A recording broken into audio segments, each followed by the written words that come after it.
Magandang araw po sa inyo. Panibagong kabanata na naman ang handog ko sa inyo. Hindi na natin patatagalin pa. Simulan na natin. Hoy Sheila, sunga ka. Kung ako sa'yo, magtago ka na. Patay na si King Rufus. Kaya alam ko kayo naman ang babalikan ng Black Dragon. Paalala ni Cynthia mula sa kabilang linya. Maputla pa sa pel ang mukha ni Sheila nang marinig ang balita ni Cynthia. Ito ang tinawagan niya kanina upang puntahan si King Rufus. Akala niya magandang balita ng hatid nito sa kanya. Ngunit pakiramdam niya ngayon, nananaginip pa rin siya. Malakas ang loob niya upang tulungan si King Rufus. Dahil alam niyang malawak ang kapangyarihan nito. Ngunit hindi niya lubos maisip na kaya tong patayin ng Black Dragon. Sino ba talagang may hawak ng Black Dragon? Bakit ganoon na lang to kung tumulong sa pamilya ni Amaya? Tanong niya sa sarili. Hey Sheila, nandyan ka pa ba? Narinig mo bang sinabi ko? Kailangan nyo nang umalis ni Gabriel at ni Tita Laura ngayon din. Agad na bumalik si Sheila sa kanyang sistema nang marinig ang sinabi ni Cynthia. Pero si Gabriel, mukhang ayaw bitawan ng Whitman Empire, sagot niya. Ano ka ba? Kaya nga uuwi ako ng Pilipinas ngayon para pansamantalang pamunuan ng Whitman Empire. Paano kayo mabubuhay kung walang humahawak na negosyo nyo? Ipapadala ko pa rin sa accounting yung profit share ng kumpanya. Naka-loudspeaker ang tawagan nila kaya narinig din ito ni Gabriel. Wala silang nagawa kundi ang sumang-ayon sa suggestion ni Cynthia. Saka na nila iisipin ng kanilang ama kapag nagkaroon sila ng pagkakataon para itakas ito. Sa ngayon, kailangan na muna nilang tumakas bago pa man sila matuntun ng Black Dragon.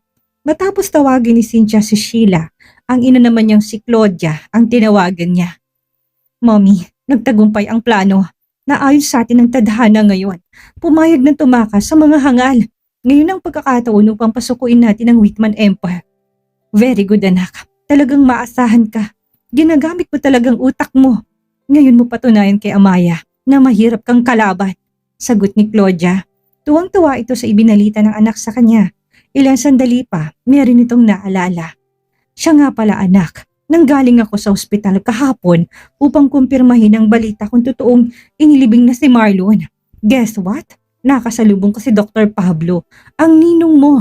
Nagkwentuhan kaming dalawa at nabanggit niyang pumuntang mag-asawa sa klinik niya upang magpakuha ng samples para sa DNA. So, ano naman ngayon kung pumunta sila? Patay naman na si Marlon, hindi ba? Singit niya sa sinasabi ng ina. Wala lang, may naisip lang akong idea upang lalong dagdagan ang paghihirap ni Amaya. Nagtataka na tinanong ni Cynthia ang ina. At ano yon? Umuwi ka na lang nang malaman mo.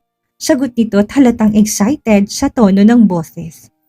Samantalang katatapos lang din ni Marlon ipatanggal ang bala sa balikat niya, ngunit si Amaya na sa operating room pa rin. Malalim ang sugat nito sa likod dahil tumagos ito malapit sa dibdib. Habang naghihintay, muli niyang inutusan ang mga tauhan niya. Find Sheila and her family. I want them all dead bago pa makauwi ang asawa ko. Madiin niyang utos sa mga to mula sa earpiece na suot pa rin niya. Wala siyang ibang sinisisi sa mga nangyayaring ngayon kung hindi si Sheila at ang pamilya nito. Wala nang puwang ang awa sa puso niya ngayon. Para sa mga ito, tama na ang minsan na binigyan niyang mga to ng pagkakataon upang mabuhay kahit na walang dugong nananalaytay sa pagitan nila.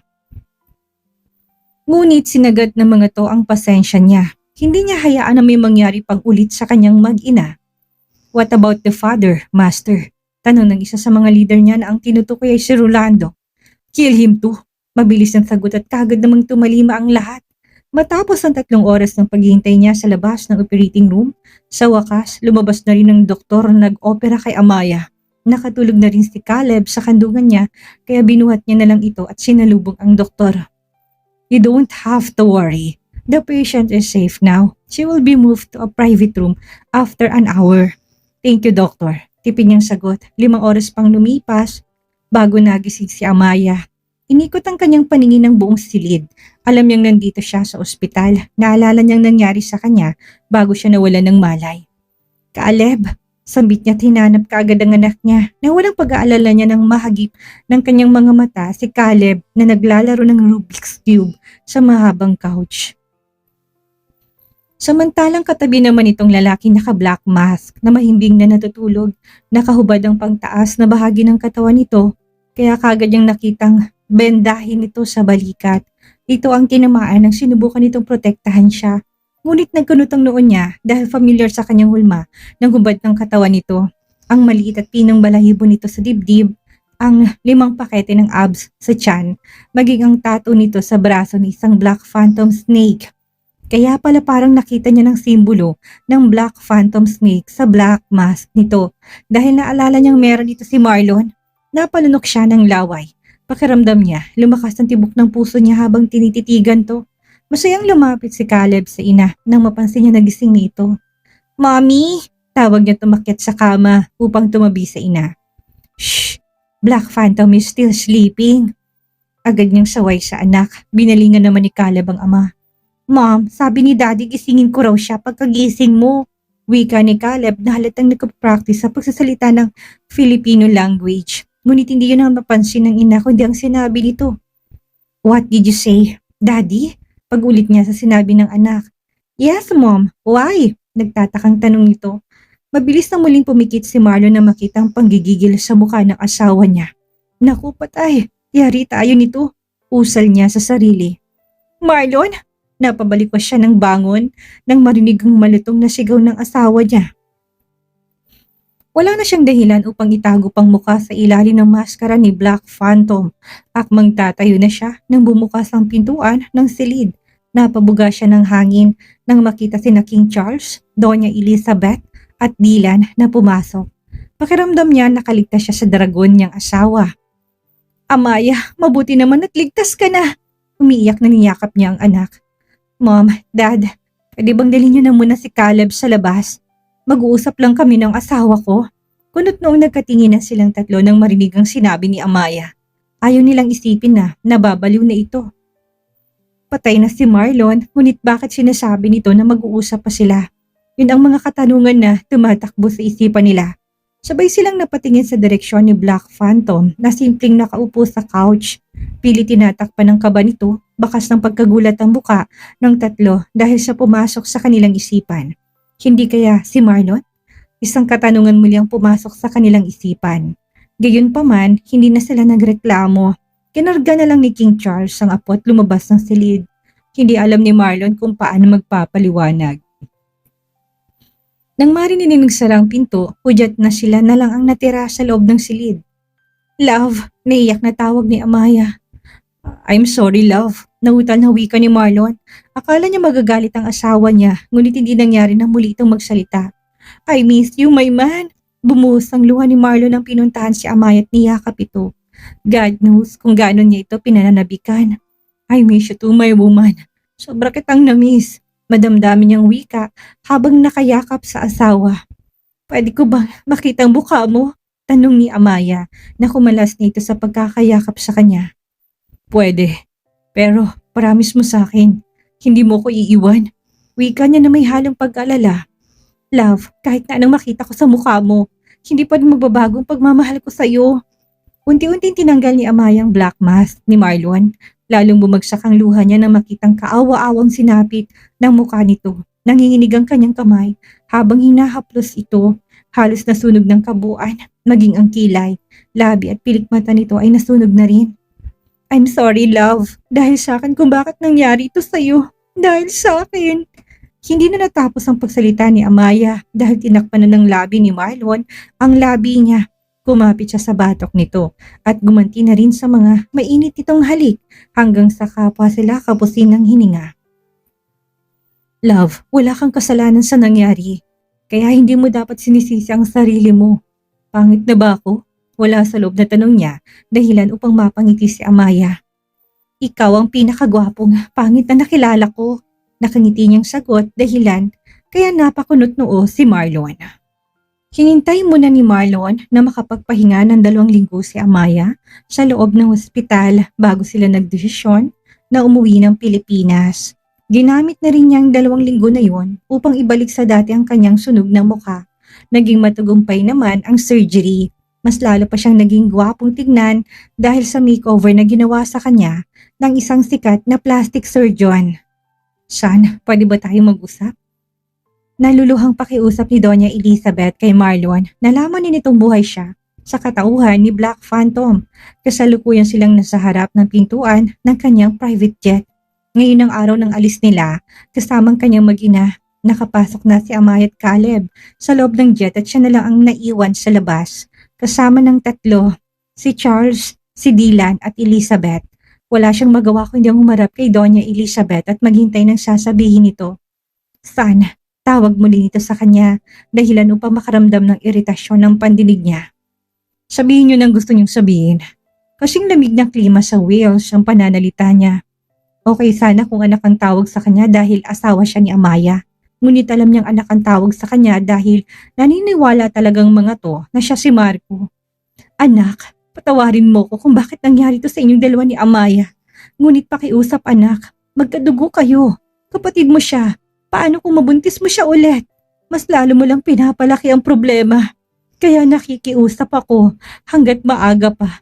Pigilan yung nararamdaman niyo sa isa't isa. Galit niyang binalingan si Doña Elizabeth. Nagtatagis ang kanyang mga bagang na tinanong. Kinakausap niyo ba ho ako? Dahil dito, naikuyom niyang kamao. Tumingala siya sa langit at pilit pinipigilan ang nagbabadyang luha sa mga mata. Ngayon pa lang nasasaktan na siya sa hinihingi na hindi niya alam kung totoo ba talagang ina niya. Binalingan niya at muling nagsalita.